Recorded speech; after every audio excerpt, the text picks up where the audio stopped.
You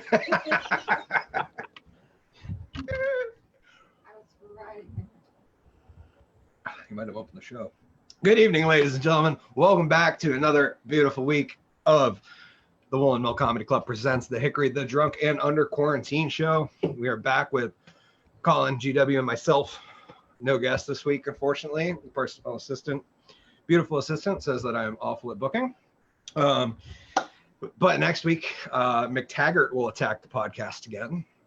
Well, he won't attack the podcast. He'll attack the show from the podcast. It's going to be a weird thing there. Anyways, another crazy week we had. We're going to talk about a few things that happened. Kamala Harris is now our Democratic vice presidential nominee, even though they haven't officially said Joe, but that happens this week. Democratic National Convention's happening. We're going to talk a little bit about some craziness that happened in Portland over the weekend.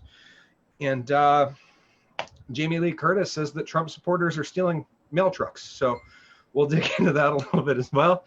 But without further ado, I would like to introduce a good friend of mine, a wonderful co-host, and a man who just came from a board meeting, so he should be full of piss and vinegar. Welcoming to the spotlight stage, our friend and the owner and founder of the Woolen Comedy Club, Mr. Collen Doyle. Hey! Hey! How's everybody doing tonight? Good to be here. Always making my Monday nights a little less Monday-y. Read a shocking statistic this week. 13,000 apartments are vacant right now in Manhattan, which I am very excited for. With this type of vacancy, I think I can convince my landlord to pay me to live in New York. You know what I mean? You got to pay me. We got to figure out like a monthly thing, maybe $500,000 a month. I'm risking my life over here. Yeah. It's, I have to say, I've spent the summer's my favorite time in New York. And I haven't spent really any of my summer in New York. I've been here in beautiful Bridgewater. And I have to say it's scary because Bridgewater is gentrifying. It's happening. It's happening right before our very eyes.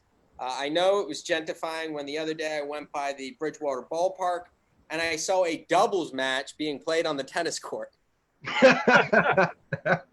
I had never seen a doubles match played in Bridgewater in my entire life. And you just know that like these are people, who usually be playing at their like country club.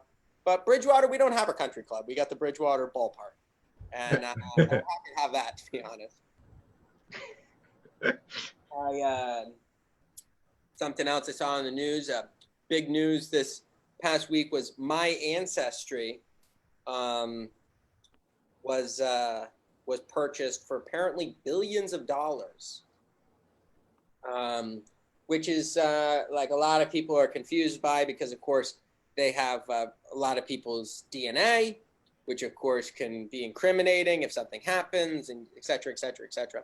And what I think is funny about the myancestry.com thing is because we're the only country in the world that gives a shit about our ethnicity, of like what our like no one else cares. Like in other countries, like if you're born in a country and like you move to Sweden, people just say, I'm Swedish, right? It doesn't matter they were born in Japan. Now they're Swedish because they live in Sweden, But here in America, we always want to know like what we are, whatever, We're the only country in the world that's like, yeah, I'm Italian. As my great-great-grandparents moved here from there. Like, nobody in America wants to say they're American, right? It's like we want to be something other than American. And which is funny because it's like for a country that's supposed to be so proud of being American, no one ever calls themselves American.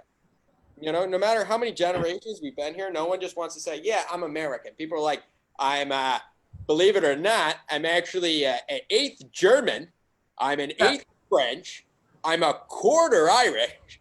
It's like, you're American. You know what I mean? My ethnicity, I know what my ethnicity is. I don't have to take it on myancestry.com. If I took the test, it'd come back Vermonter. Like, we know who you are. You're a Vermonter.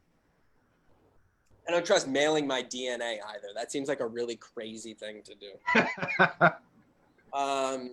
Speaking of the mail, there's obviously been a lot of talk about that and whether or not we fund the post office and all these different things. But what I think is comical is like the mail system, hate it, love it, however you feel about it, is completely debunked right now. I got something off of Amazon, which I usually don't order from, that was supposed to be in 2 days, and it took over 2 weeks. You know, and like I started thinking about like at this rate, like some of these commercials aren't going to make any sense anymore. Like I saw a FedEx commercial that had to do with like someone moving an internal organ like across LA, and they were like, when you need a package delivered on time, only FedEx will do. And it like shows the person like driving around like crazy, and they run up with like this freezer crazy like frozen package with someone's like spleen or something and give it to a doctor. And I'm like, can you imagine shooting that commercial right now? Like during COVID? Just like a guy from FedEx, like, yeah, no, we have it. We have it. It's actually ready for processing. Yeah, no, we've made the label. When are we going to ship it? I don't know. It could be anywhere from 7 to 8 days. Like, people are just going to die. Had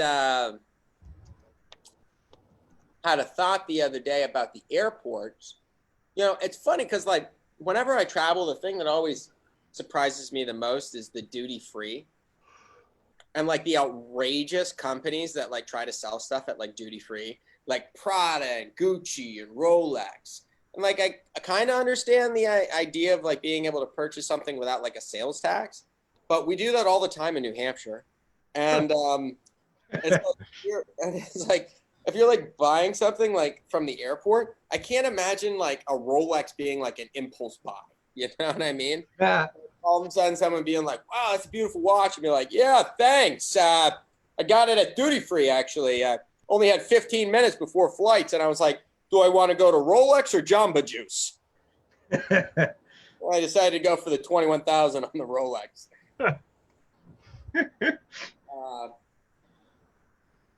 Tell you guys a little bit of a story from this past Friday. It's not really a joke, but I want to share it with you guys. I was out working organic cotton candy and snow cone located on US Route 4 and historic Bridgewater, Vermont. And this guy like just drove by like a maniac. And this guy was trying to slow down, kind of find a place to look for cotton candy. And this guy's just like smashing on his behind him, screaming and all this stuff. So of course, like my inner Italian just starts coming out. I'm going like, "Hey, what's wrong with you? The guy's trying to buy cotton candy here." This guy just gives me this really horrible, nasty look, right? And so I'm like on the phone. I'm like, "Oh my god! Like I'm gonna have to start like packing heat down here, you know? Like people are insane, you know?" And just a few minutes after that, a guy gets out of his car and angrier than hell looking at me like he wants to beat me up. And he comes right at me. So I come out from underneath the stand to like look at him and be like, you know, what's up? What can I do for you? And the guy's smoking a cigarette and he's like, hey, what are you doing here? What are you doing here? I'm like, what do you mean, what am I doing here? You know, there's a stand here and everything. And he puts his hand out to shake my hand. And I kind of look at him and I'm like, you know, I'm not really into shaking people's hands right now. You know, one of the 3 things we're not supposed to do is, you know, shake people's hands. And so I reach out, I shake his hand. He introduces himself. I said, yeah, I'm sorry, no disrespect, but I'm not really into, you know, shaking people's hands right now while I'm dealing with food for the public. And the guy goes, yo, I believe in God. COVID can't touch me. Like, people say that shit, you're just like, when people lead off with like, I believe in God, that is the equivalent of saying, I've spent a lot of time in jail.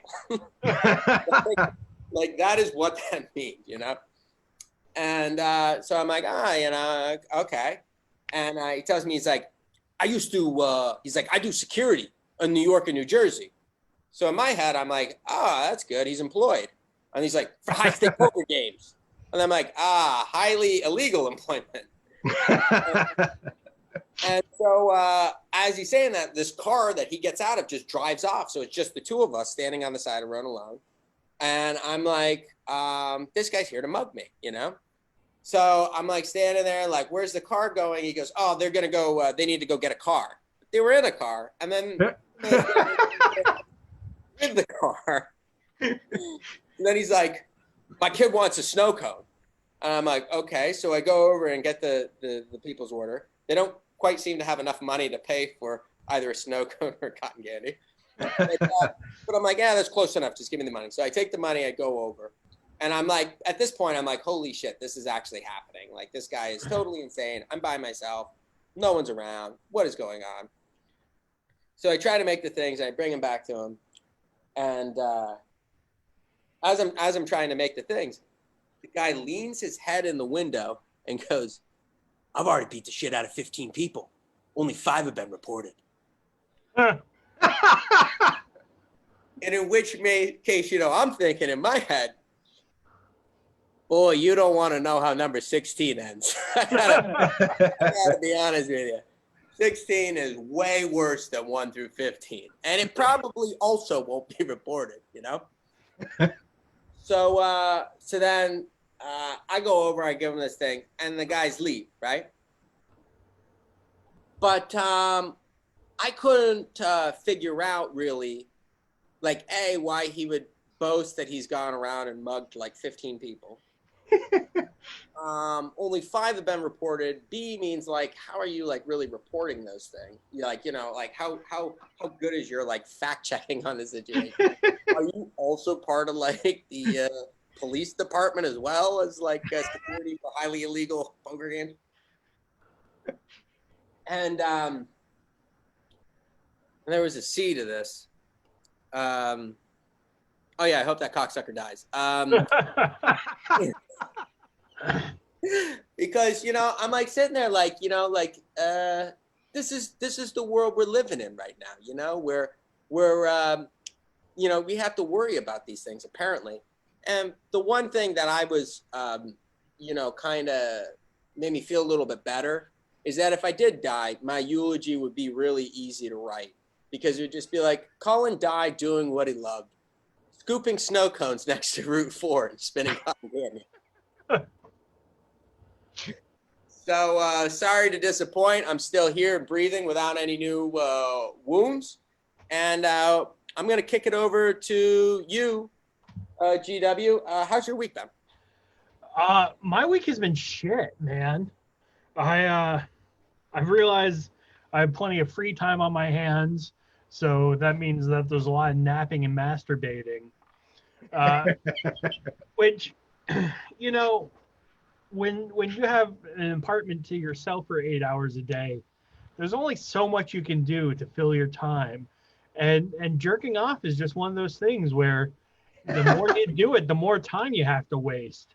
Because your body gets used to, like, you have to switch it up. Sometimes lotion, sometimes not. Sometimes porno videos, sometimes not. You know, every once in a while, Dora the Explorer comes on, and you're like, is this illegal?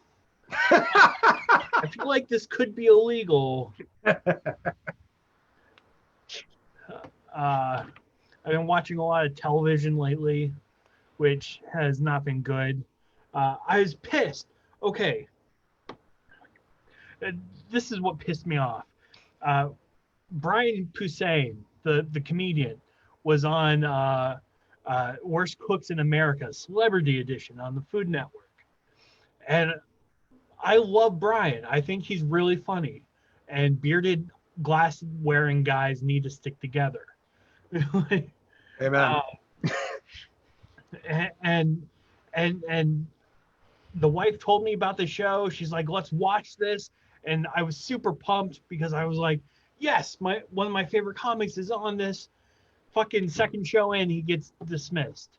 I'm like, now I'm invested into the show and I have nothing that's keeping me watching it. It fucking sucks. Yeah. Like the worst part is Joey or Dave Coulier was in there. Joey Gladstone from Full House.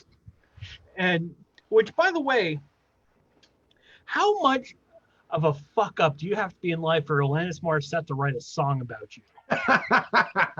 That's my real thing.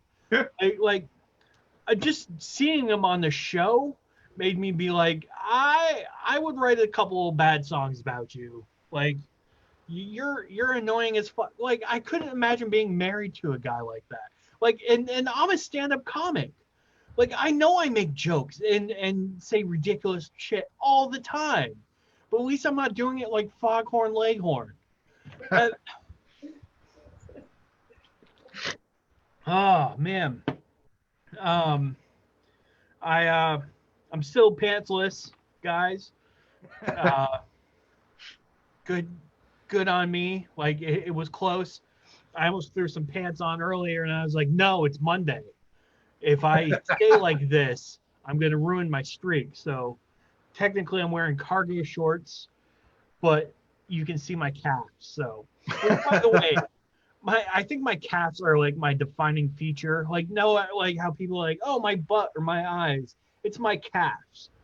Just because they're so freaking big and round and strong from carrying all the rest of the mass. It's like pure muscle. My calf looks like one of those bulls that are all roided up that you ride in the rodeo. like that's my type of calf. Like just pure muscle. I mean, the rest of me is flab and shit, but I gave my dog a bath. Actually, I didn't do it. My wife gave my dog a bath, which it's one of those things where when you're doing it, you want to take pictures because he looks so sad and rejected. Like his favorite thing to do is to go outside and roll in shit. So you do have to bathe him, but it totally defeats the purpose of rolling in shit when you wash him off. And just the look on his face with the sad puppy dog eyes of like, I worked so hard to be covered in chipmunk urine. It's like, I know, buddy. But then with her washing him, I at least become the hero because we can do like daddy cuddle time and like I swaddle him in a towel and just hold him tightly like he's a newborn baby, which if I'm glad he isn't because I got tired right away and went like, okay, back on the floor. Like I probably wouldn't be able to do that with an actual baby, or let it eat rotten watermelon that I've kicked on the ground. I would be a terrible parent. That's my conclusion for all of this is I would be a terrible parent. I had my landlord over today, and it's great because like I said before, like I'm alone 8 hours a day at least, and like I actually had company. Like I felt so bad. Like he was there working on my fridge, and I'm like, hey, you need help? You need like let's do this. Like let's pound this out. And he's like, no, man, just sit back. I got this. Relax. Take a deep breath. I'm like, no, let's get in there. Let's fucking fight the good fight. And he wasn't impressed with me. But I went to my hairdryer, which seemed like the nice thing to do because he was melting ice and was like, oh, here you go. Fucker broke it. Fucker broke my hairdryer. And like I really wanted to be pissed about it. Be like, this is a grade A piece of work, man. This cost me money. He's like, oh, don't worry, I'll fix it. I'll get you a new one. Like a half hour later, he comes to my door. I'm like, how can I be pissed at that? That's great service. Like, like I don't know of any other sort of like I was gonna say magician because Hickory's on my mind. Any sort of like maintenance person would ever do such a thing. Of course, I would also think like a professional maintenance person would have their own hairdryer. So there's that. That's kind of been my week in 6 minutes. So let's kick over to the man that smells like barbecue when he gets too sweaty. Hickory, the drunk and underwhelming. Oh, thank you guys. I'm going to try this again. We're going to try a video clip. This will be the defining one. Last week was kind of laggy. This week, we're going to try it again. And if it works, this will be the format that I do for my performance section because it's much, it's interactive and fun with someone else. And if not, we'll go back to the table. If you guys have an opinion out there, please feel free to, let us know in the comments or shoot us a message and tell us what you want, because I just want to make you guys happy and I want you to see the magic that you want to see.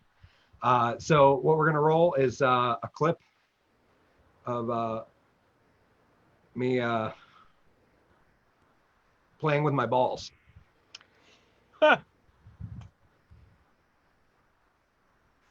This time we're going to try something with, we're going to play with our balls. Okay. Yeah. Most magicians have an extra secret ball, and they have 3 balls, and that helps a lot. But Hickory the Drunken Underwhelming was only born with 2. So what we'll do is, if I was to take this, stick it in my hand, I would stick this one, stick it into the next hand. I just gave a little mind advantage. Oh, wow. And I was to throw it to the next hand. And now next got 2 balls. And finally. Next got 2. So what I'm going to do is take those 2 and stick them back in that hand. I'm going to take this one and put it in next. And my balls are gone. Woo. Nick opens his hand and he's got 3. Thank you. Yeah, I'm gonna here. You take that one now. So now this time, Nick's got balls. Yes. And Hickory hasn't lost his balls yet. Which leads to the question: what's Nick has in his hand? Wow. Does it feel familiar? No. Something. I think this is something you've had in your hand at least once before. Okay. I think you'll remember quickly if you just. Oh yeah. Thanks. You were right. Well, you get to keep that one, Nick. Thanks. Yes, it's for Nina. Okay. The reason my dad stopped coming to my shows is I did this once. That was enough. Next, I'm gonna go through. I'm just gonna have you select cards. We're gonna do another card trick. I'm breaking the rules again, Barry. It's all right. Thank you. I love card tricks. You can show the audience. I can see this one. Can you? Believe it or not, I've seen this trick before. Okay. What we're going to do is I'm going to hand you the Sharpie. I'm going to have you sign that card large. All over it? Oh, yeah. I mean, you can just draw dicks on there for all I care. I'm not going to draw dick. All right. Do it.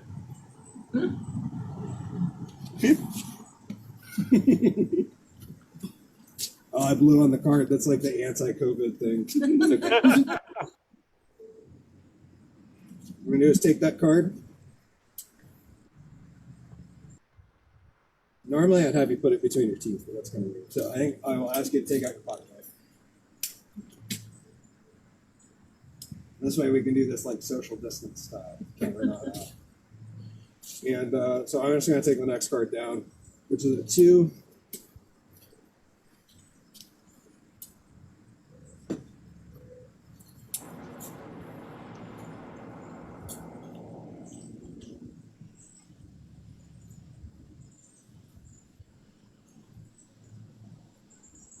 Shouldn't have picked a name that was so long. It's a little long, so the signature takes a minute. I'm sorry. As you guys can see, 2 spades, Hickory the Drunken Underwhelming signed on there.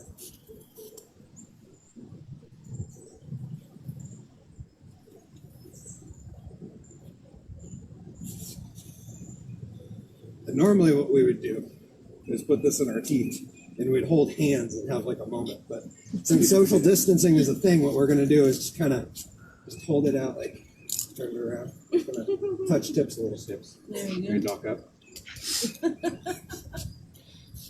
What happened in that magic moment between you and I? The world may never know. Was that I had taken? Oh my.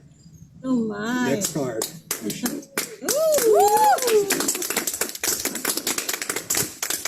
Okay, there's only a couple left. Thank you guys for hanging out with me. This has been so much fun. It really is magic. Thank you. We're gonna do one more, but we'll do it from the crowd. Nick, thank you for joining me on stage, my friend. I really appreciate it. And I'll show you guys. We're gonna do like 3 more here. Good job. We're gonna do one with salt because I brought the salt out. It's an old classic of magic. Sorry, salt and alcohol. 2 things that a fat guy loves. Speaking of which, take this off. Let's get it warm. It's warm. Uh-oh. Close your eyes. Keep going. Okay. We want a nice pour, you know, when there's like humidity and salt rocks, it doesn't work so good.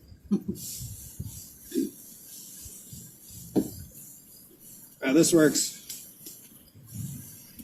Just pack that down in. Oh my. That. Salt vanishes. Wow. Oh. What happens Wow. comes out of that here. Which is cool. And then what happened was I was drinking at a Dollar General recently, and I found a $1 kids magic set. So I was like, hey, those will be fun, and like I can do something. So it came in this cool little cylinder, and I'll show you guys the exact same thing, but with this cool little plastic piece. Because that way, you know, there's no like, I don't know, I felt like it was better, more easily to.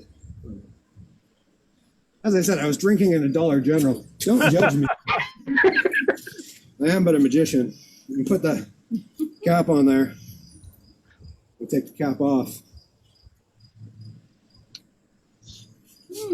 Salt's vanished. Yeah. Where the hell did it go? Wow. In that hand. Okay.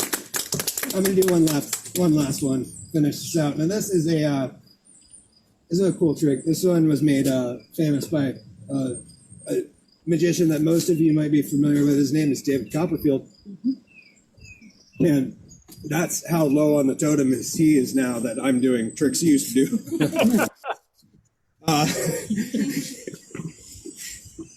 Sorry, David. I don't. You're an inspiration to drunk magicians everywhere, sir. When I was a drunk child back in the 90s watching Late Night Magic, he was an inspiration, I tell you. Then I was a drunk high school kid. David Blaine was all the rage. I was a drunk college kid. It was Chris Angel. And now it's just all these Shin Lim and these guys from China that just make us... What's happening is white people can't do magic anymore. Nina? A little off-camera action here. Yeah. He is choosing a card and putting a signature on it. You didn't. We need some better camera people. I hear you. I'm working on hiring a crew, but You wouldn't mind wouldn't putting a help if I signature on remembered there? to keep the Letting sharpie everyone see there. it.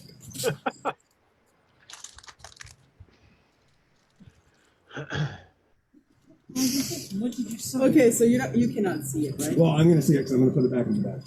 I see you. I saw. It's a Nina? chocolate cup. The spectator debating over Looks whether very what she should put on her card, whether it's a Almost. signature or. It's a small little chocolatey cock.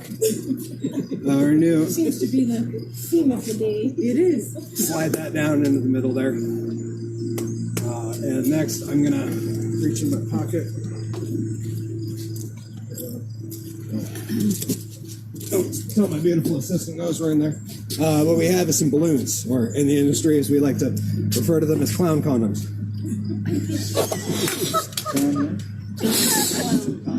Oh, wow. You need that for a rest. Okay. Yeah. Bringing in.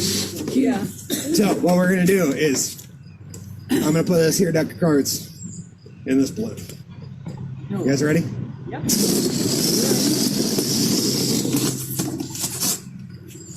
Damn, just like that. Wow. So what you guys will find is that there is a deck of cards in a balloon. The question is, well, why would I have Nina put a chocolate cock on a card if it was just going to end up in the balloon? I'll show you guys. Anybody who has an aversion to loud noises, please just be aware that this might pop and go bang.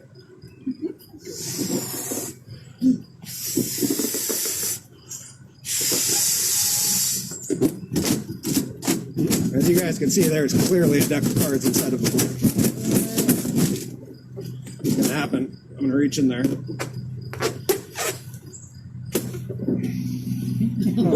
I'll pull out Nina's card. Wow. Thank you guys. I'm Hickory the Drunken Underwhelming. Thanks for hanging out. Great. And we're back. Thank you guys. I hope that looks smooth on your end. I couldn't tell over here. Looks good on mine. Okay, good. Hopefully that'll look good. You know, G-Dub, sounded like you had a little criticism with production, and I guess what we just got to do now is we got to boost this prick. Exactly. I want this in 4K, 6 cameras. I want the drone shot. We need Hickory in real time, 4K. That's right. That's right. We don't settle for anything less here at Hickory Drunken Quarantine Show. It's going to be coming at you 4K and damn aerial shots if you don't like that shit. Nice ways. So I do hope everyone enjoyed that. That was the second part of a clip that I shot while at a going away party last week for a friend of mine.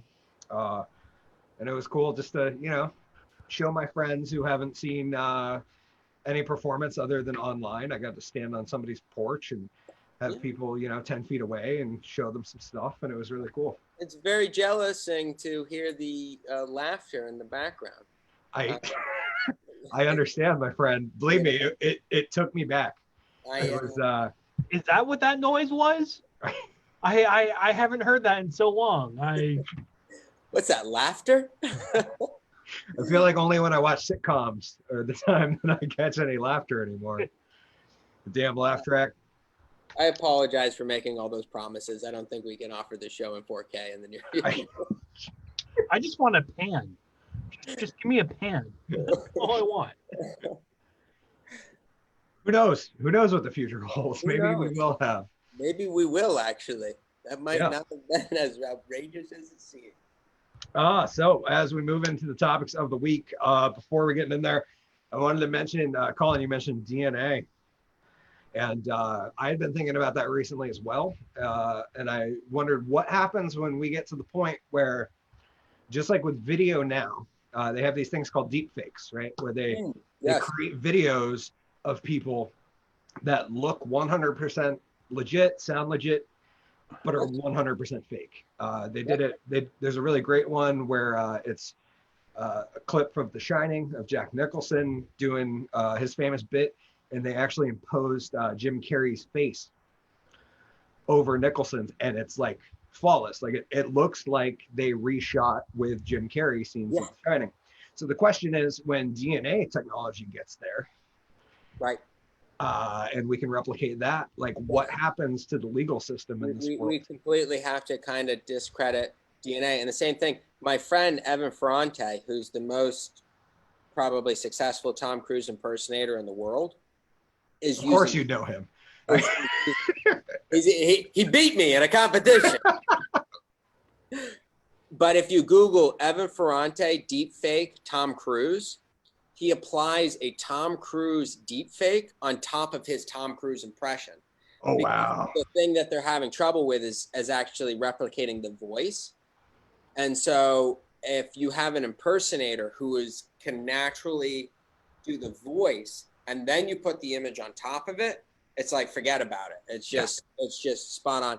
And I agree. It's a very interesting question, as when we use, as we move, farther into this sort of thing where some things as basic as DNA for things like that get discredited, then does it all become all of a sudden about surveillance, right? And is the only way that we can quote unquote know what we've seen is through surveillance. But of course that would be digital video, a la being able to apply the deep fake.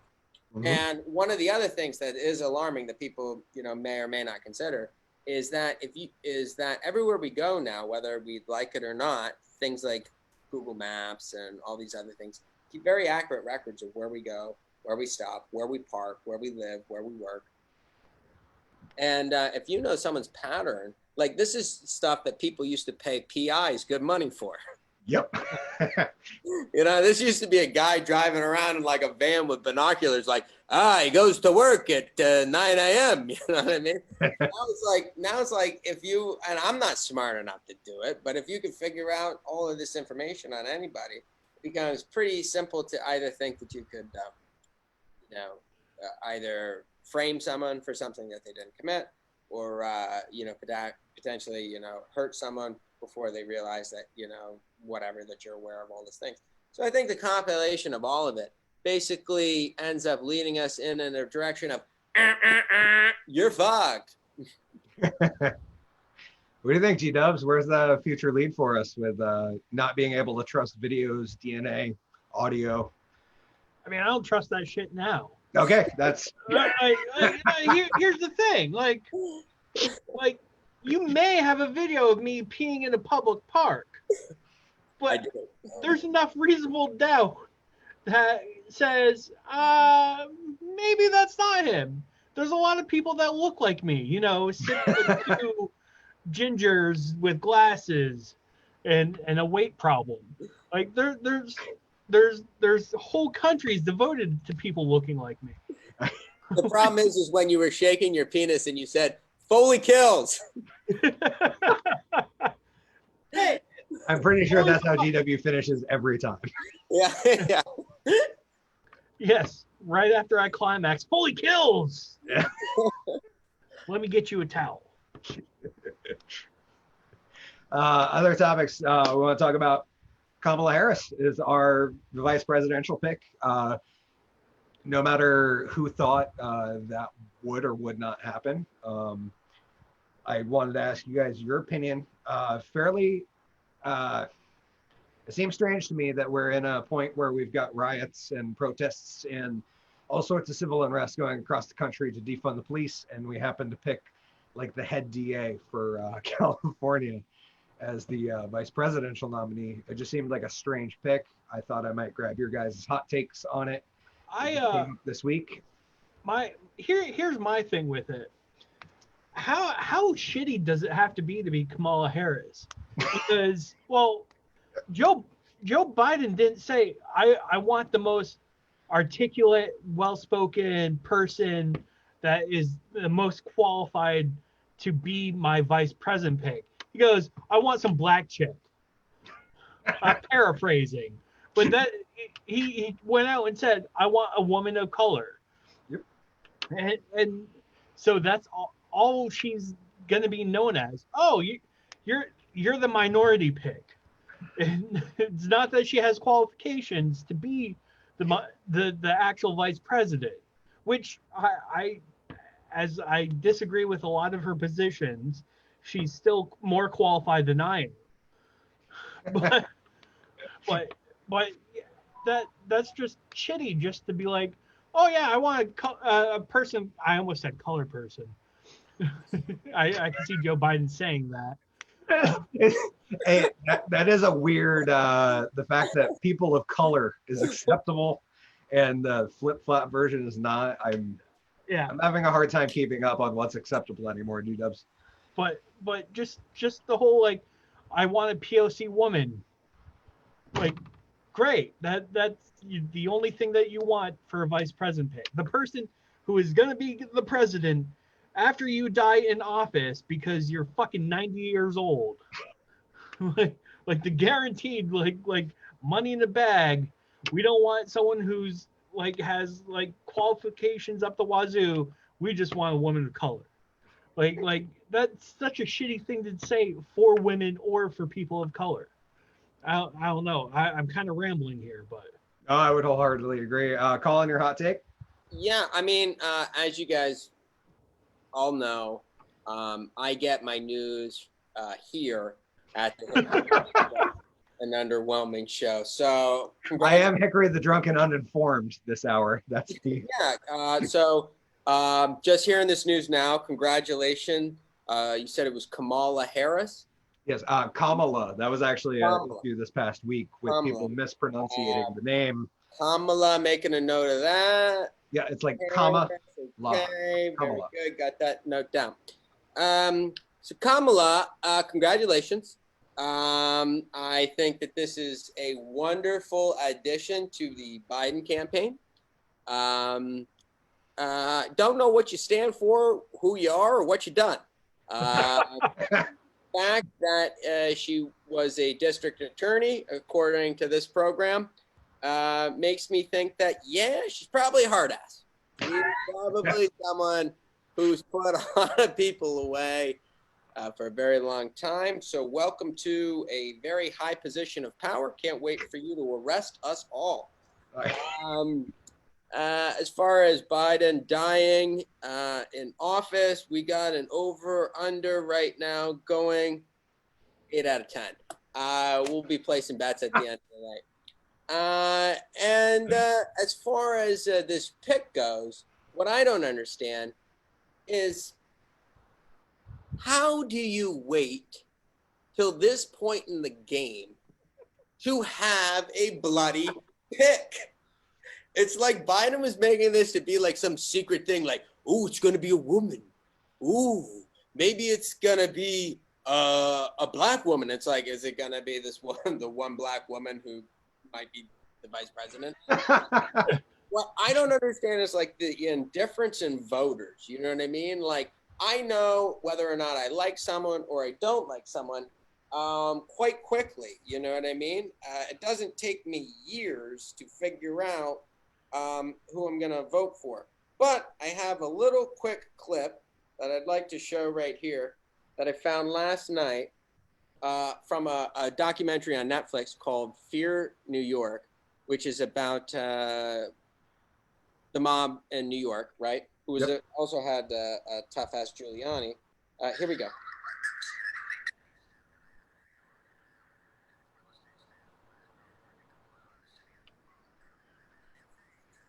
You guys hear that? No, I couldn't hear it, but I saw it. It's Donald Trump, and they interviewed Donald Trump, like real young Donald Trump, and he's like, there's probably no city in the world that is as desirable as New York City. And you're like, is that Trump? Like, he might be older than we realize. Like, he's lost some articulation as well. But that's my my hot take on a VP pick. I think that if this campaign can get some steam, again, I don't know why it's so hard for this, why this has to be last minute. Like, why couldn't you have been campaigning, had something? We at this point don't even know what this campaign, like, what's the message? I'm not Donald Trump. I mean, there's just, I've never seen a more half-assed campaign in my life. That itself has been a weird, like it's the first year where the Americans are voting for our sitting president or not our sitting president. Because like he's well established what his campaign is. Like he's just gonna go forward with what he's been trying to do. He had some campaign. I can't remember what it is again, but he has a campaign slogan. Yeah, he's I think it's Keep America Great was the original one, right? The original, and I think the new one's Us versus Them. I think it's. I think that was actually it. My favorite one for Biden is Biden it's spelled BYE Dawn. Like that's a good one. I like hiding with Biden. That's how hiding with Biden, I think is and that way, it really captures all the people who are like real scared of COVID and haven't left their houses yet. He's really got that voter block. That would be good. You could go with something even simpler than that, like keep Biden. You know what I mean? Just anything at this point. Let bygones be Biden. That's a great one too. You know, he probably should have just hired us. Yeah. Like as much as I can honestly say that I've watched enough of him talk to know that I don't really fucking like the guy. I mean, that can be said for Donnie too. But like, if he paid me enough money, I'd write his slogans. You know, We could come up with some fire slogans. oh my God, like, why doesn't he have a cast of comics and musicians? And it seems crazy to me, but then I realized that he's been a politician for 50 years. Oh yeah, that's right. Why would you use it? Like all the musicians and comics that you're friends with are dead now. So it's real hard to get Collen to come out and campaign for you. Who was that funny guy who I knew who made all the movies? Charlie Chaplin. Yeah, that guy. I liked him. He was. Yeah, he kind of looked like Hitler. What was his name? Something with a mustache. I don't know. You guys remember the mustache, right? Other things on the topics was one was what we were talking about earlier. Collen, you mentioned the mail. I brought it up earlier. And the USPS. I learned just recently that the USPS union actually backs political candidates and endorses them, which to me is asinine. Like I don't think that essential services like that should be taking political stances personally. I mean, I hate when corporations do it because then you're driving in a point where it's like with the Chick-fil-A thing. It's like, oh, the owner of Chick-fil-A, doesn't like gay people. And it's like, dude, but they make really good chicken sandwiches. If you didn't tell me that, I could be eating a chicken sandwich. But now I've got to like get one and like hide it from my friends and make sure they don't know that I'm eating the chicken sandwich. Regardless, that was a ramble. I wanted to ask you guys, when you thought about, like, what if your doctor endorsed Biden or Trump or anybody?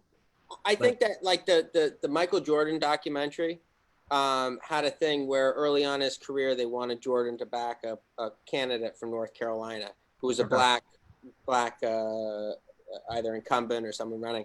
And he said, he made the comment, he was a Democrat, and he made the comment that Republicans buy sneakers too. And Very true. And he got this like major backlash. But I think that this idea of wearing your political alliance on your sleeve is a relatively new idea in America. Like we all who are of our generation grew up saying you don't talk about religion and politics, right? It was bad business conversation. You didn't go into a business meeting and say, hey, I'm a Republican or hey, I'm a Democrat. You just kind of kept that private and you did the business that was necessary to be done to get the job done and you moved on. And when I heard him say that, I'm like, there is a lot of truth to that. Like whether you hate it or love it or whether you want to make a political stance or not, the game in America is called capitalism. And if you're literally looking at a division of 49 to 51%, which is basically the way this country lies, and you're willing to forgo 50% of your market availability because of a political thing, it's a two-party system. We're all Americans. You have a right to be a Republican. You have a right to be a Democrat. You have a right to be a progressive, a liberal, an independent, whatever you want to define yourself. We're all Americans. And the fact that we almost so proudly like it before, and I really do think it's like Facebook, because before Facebook, the best like political campaigning you can do independently would be like put a one of those things on your lawn. You know what I mean? Like that's what we have. Like I'm making a big stance. I'm putting a thing on our lawn. And that would say whoever you were voting for, or whoever you endorsed. But it really didn't go much farther than that.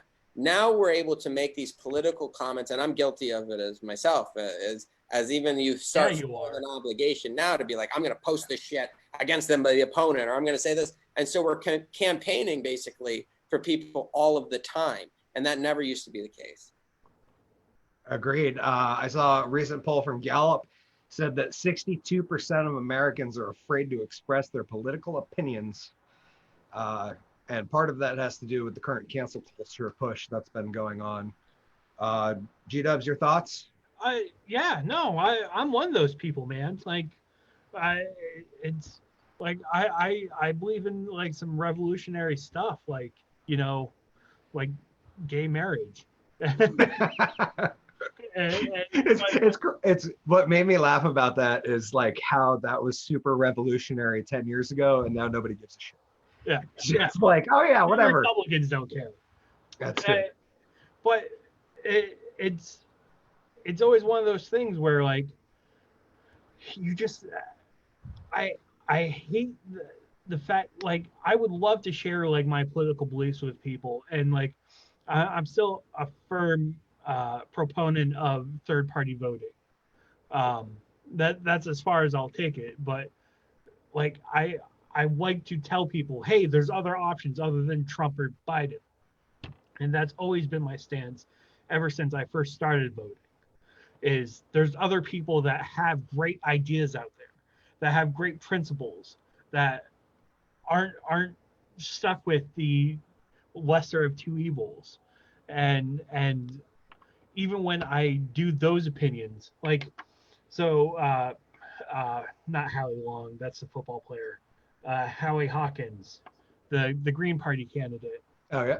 Like someone could be equal like positioning of like progressive leanings that Hawkins has, but I can't express like, hey, maybe you should vote for this person just because it just all the political bullshit that goes on with it from Democrats. Like I don't ever hear Republican people shutting me down for, they might have like different words, but it's not as bad from Republicans than it is the Democrats who are just in this bubble of like everything's burning unless we get Biden. So if that makes sense. I'd agree. It is a strange climate we're in right now. That's strange is everything seems to be going more and more extreme too. That, you know what I Yes. mean? It's like it's no longer like, I feel like when we grew up, things were kind of like more like middle of the road. It was like, oh, I'm a little bit more conservative, or I'm a little bit more for, you know, social programs or whatever. But now it's like becoming these massive like juxtapositions where it's like it just becomes more and more extreme, you know? Yeah. And not a But- good type of extreme like Doritos. yeah, or porn. But yeah, the union thing bugged me. The other one that I've realized recently is that police unions have political backings too, which I've always thought that the police were neutral. Like I They didn't were. think They NYPD always has been. This is the first political backing they've ever made. They just backed Trump. Yeah, I had heard that, and it was like the first time in like 50 or 60 years that the NYPD union came out and said, "Hey, we picked that guy." Right. Which, on the same token, I am not a fan of. Like, I don't want to think that our public services are politically influenced, because like the USPS one really bugged me, especially because we're on this whole train of mail-in voting right now, and it's like, what people don't think about is like, what if it went the other way? Like, what if you were, so let's pretend everyone's, we have this guy and his name's Pete, and he is a Biden supporter. He's doing a mail-in ballot. Pete's 70 or whatever and doesn't want to go down to the polling place and gets his groceries delivered and is trying to be super safe. Things switched. The mail guy shows up to pick up Pete's mail-in ballot, and he's wearing a MAGA hat. You know, like that. Like that's the reason that I don't feel like things like that should take sides, because they should be nonpartisan entities. Oh, government itself should be a nonpartisan entity. Yes. So you're always going to have some sort of bias, and you always have. It's the problem is the fear that the fear of being what's the other people doing compared to worrying about what's in your own house. Yep. So like with the mail-in ballots, I think it's a horrible idea, and before I get crucified for saying that, is there not so much fraud, but like just I get mail lost all the time. Like, Yeah. like, or I have had mail take me, like Colin was saying earlier, like a couple weeks, even though he was doing a FedEx joke. But I've had mail take that long, where it's like I'm just trying to send it to the other side of the state. I'm not trying to send it to the other side of the country. Why is it taking a half a Week month and a to half. get there? Yeah.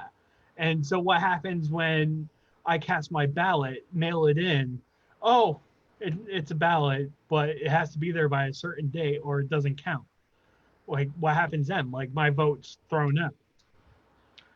What I don't understand is the push for mail-in ballots when all I've heard about for the past 4 years over that the Russians interfered with our election last time. And I don't understand why nobody's stood up and said, hey, man, if the Russians were smart enough to fuck with a secure election 4 years ago, how would they not be, like how would other people not be smart enough to figure out how to fuck around with mail-in ballots? Right. Whether it be, in any method that you can come up with. It boggles my mind that we went from those two extremes in the media, from Russia to, oh, no, just mail in everything. And there's been bills put forward to take away signature verification on voting, which is like a very big no-no. So yeah, it just seems crazy that we flipped like that. The thing is, to the point of like unions, especially government affiliated unions, taking political stance, like to back what I was saying before about the Republicans wear, Nikes, is that I believe it's a constitutional right to have an anonymity of political allegiance to the government, right? The idea of this country was not so that I could look at any individual person as the government official and know exactly what your political stance was. Yeah. Now, when we register to vote in different places, you have to register to vote under a political party sometimes and different things. But luckily in Vermont, we don't. Yeah, and we Vermont, show up and we just state it. And actually, when I did drive-through voting for the primaries this year, they actually just handed us all 3 ballots and were like, hey, pick one. You're going to toss 2 into the non-voting bucket, and then you're going to put your ballot into the voting bucket. And I was like, that's a really great way to do it, because then you don't have any type of... Anybody knows any type of political allegiance that you have, unless you want to have it. In New York State, I have to register under a political party in New York City for whatever reason. But here, you can vote, completely anonymous. And I think that the problem is with that, right? And the reason that the founding fathers, which did so many things correctly and so many things that were very visionary for the way that we were going to go as a country, is the fact that if I have a Biden sticker and you have police unions backing Trump, right? And I have something as simple as a bumper sticker on the back of my car and I get pulled over, now I am chastised or I am treated differently because I am not supporting the same political party that is supporting the union of that department. Same thing goes vice versa. If all of a sudden you have Biden becomes a president, he does wonderful things for the police department or something like that, and then you're driving a Trump sticker and you get pulled over, do you want to then have to be treated differently based off of a well-knowing, them knowing your political allegiance? And especially when you get into the areas policing and police departments taking a political stance, very dangerous. Yeah, I agree. They should be enforcing the law that's made by the politicians, not backing the politicians that make the law. Yeah. Has been my stance on it. And yeah, it was one of those weird things I thought I'd bring up to you guys, especially with all the craziness going on. Last thing I wanted to touch on was I saw a tweet from Jamie Lee Curtis where she posted a picture of a USPS truck on the back of a tow truck. As you know, Colin, tow trucks all over in New York, and they rely very heavily on colors for their branding, right? Like one tow company's, they're all dressed in blue, and another one's all red, and another one wears black. So she saw a red tow truck with USPS truck on it with a guy with a red hat with white lettering on it. Took a picture of the truck and went straight to Twitter to tell everybody that Trump supporters are now stealing mail trucks in order to, I don't know, steal ballots that won't be cast for another 2 months. I just figured I'd throw that out there and see if you guys had any fun comments about the ridiculousness of celebrity involvement in politics, and B, just the crazy, the fact that anybody can post anything on social media, and if they have some people that like them, it'll pick up traction. Well, you guys all know that I am a firm supporter of FedEx and FedEx Corporation for the rest of my life. I'm actually contractually not able to talk about any other freight and courier company out there. I have heard there is another freight and carrier company other than FedEx. But basically, as far as I know, FedEx everything at a much higher cost. Get it there safely, FedEx. Any idea, G-Dub? I You think there's somebody crazy enough to steal a mail truck to swing an election? no, like I kind of wish it was her instead of Carrie Fisher that died. Like at least Carrie Fisher had some brains to her. Like Jamie Lee other than True Lies, like what else has? Ooh, she was in the Halloween movies. Who listens to that? Dan and Yogurt, fantastic. Go stick with that. She launched Lindsay Lohan's career by being in Freaky Friday with her. Okay. That was You got me. I'm sorry. That's the only thing that I knew Jamie did other than Halloween. And you know, I actually didn't know what she looked like. Now that you guys are talking about it, I remember who she looks like. Like, oh yeah, her. Yep, yeah. That one. Mrs. Personality. Yeah, I don't like Trump. Let me reiterate that. I do not like Trump. But these people and like the whole like Trump derangement syndrome that is happening. It's for real, bro. Like once again, I don't like the guy. Like stop making me defend him. That angers me as well. I find that whenever I have to defend that guy, like, guys, calm the fuck down. Which brings us, actually, this is a great segue into the last segment I want to talk about real quick, was Donald Trump's brother passed like 2 days ago. And I wanted a quick take. Just to show how insensitive America is about the Trump derangement system, or Trump derangement syndrome right now. #WrongTrump was trending this past week, which I don't care what side of the, like, you're a Bernie bro or like whatever along the political spectrum you land on. That's vile. It's vile to attack anybody and imply that they should have died instead of a sibling, especially in a time of loss like that. And it just spoke to me that, like, man, people got to stop investing so much time and thought into what fucking Twitter says. Like, just the fact that #WrongTrump trended this past weekend made me a little nauseous and made me fucking hate social media.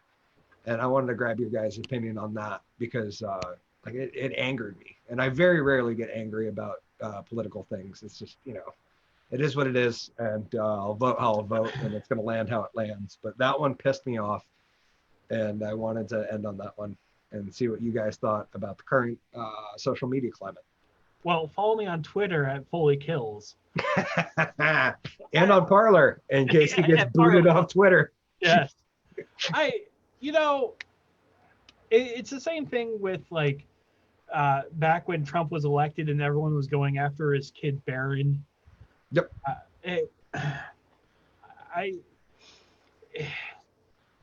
Low balls, man. Like, what? Be better writers. Like everyone on Twitter thinks they're a comedian. Act like it. That's my thing. Like I know I make jokes about shit all the time, but write better. Like it doesn't have to be the first thing that pops in your mind. Be funnier. Yes. Like, if you're gonna be an asshole, at least be comical about it. Is that the Hearing, general that gist? Donald Trump's brother died. Devastating news. His younger brother Robert, I believe, he was 71 years old. This is what's strange to me about the whole thing about Donald Trump's brothers dying, as I did actually hear that news. And I watched this very in-depth documentary about Donald Trump. And they made the whole documentary sound like he only had one brother. Yeah, he's got a few, right? I'm like, what? He had another brother? And he had one brother who died quite young, tragically, of from alcohol-related issues. He drank himself to death. And a lot of people don't understand that the reason Trump doesn't drink today is because actually that was the cause of his brother's death. And that brother was actually a great philanthropist and a great humanitarian. And Donald Trump said, like, one can only become the true Darth Lord, right? Or like the Sith Lord without going through like massive loss. And it was his brother who, when he died because of alcohol, and he said, my brother was a great humanitarian. He was a great philanthropist and he loved everyone. He said he loved the world, and that world chewed him up and spit him out. Yeah. And so where Trump became this like ruthless individual was because of the fact that he almost felt that if you allowed too much compassion in the world, it would almost chew you up, and it would allow you to not be able to function. So it's an interesting thing. I never knew about the other brother, nor do I know anything about him. So when he passed away, I thought that was, I don't know anything about the context of it. And I don't know anything about the hashtag. The wrong Donald is kind of funny, but at the same time, it's not funny at the expense of making fun of someone that I literally don't know anything about. And I'm assuming he's a Trump. He probably, was pretty affluent and maybe was a better humanitarian or philanthropist than Donald Trump is. So without knowing that, I don't think it's probably fair to make discredit or make fun of someone's death. Yeah, I would agree.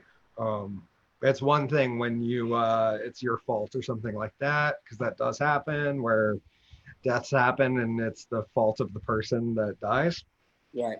You jump in frnt of a train, like, okay, but no, it's like his younger brother somewhere in here. And yeah, it was just sad.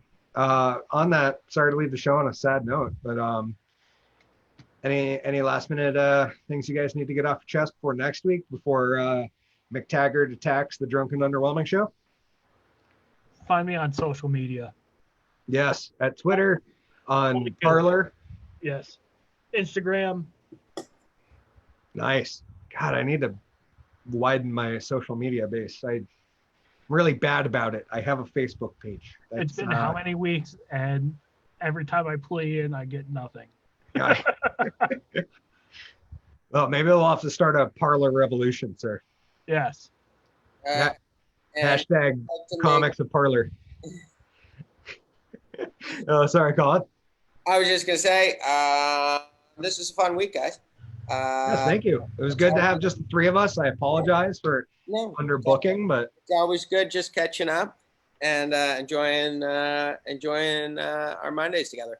I would like to put a plug out there that it's looking like the first show that we're going to try to do back here, the Woolen Comedy Club Live. It's going to be August 29th. Follow us on Facebook page if you already aren't. Woolen Comedy Club on Facebook. And we're going to have some ticket information. It's going to be limited seating. So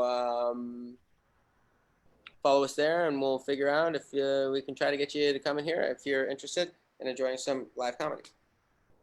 Finally. Almost a solid 6 months. Yeah. But finally get to laugh in person again, which will be nice. Thank you, everybody, for coming out to the show. Another fun show next Monday at 6. Mr. McTaggart will be on. It'll be great to hear his opinions on what's going on, and we'll have a full week of the Democratic National Convention to rip on, so that should be fun. And I'm sure a bunch of other crazy shit will happen, because that's all that's been happening in the past since we started this show, is just a pile of crazy shit happens every week. And, we'll do our best to make jokes and try not to be tasteless about it. For all of those, please follow us, Woolen Comedy Club and Hickory the Drunken Whelming on Facebook, and we'll see you guys next week. Remember, stay drunk, stay safe, stay underwhelming. Most importantly, stay fun.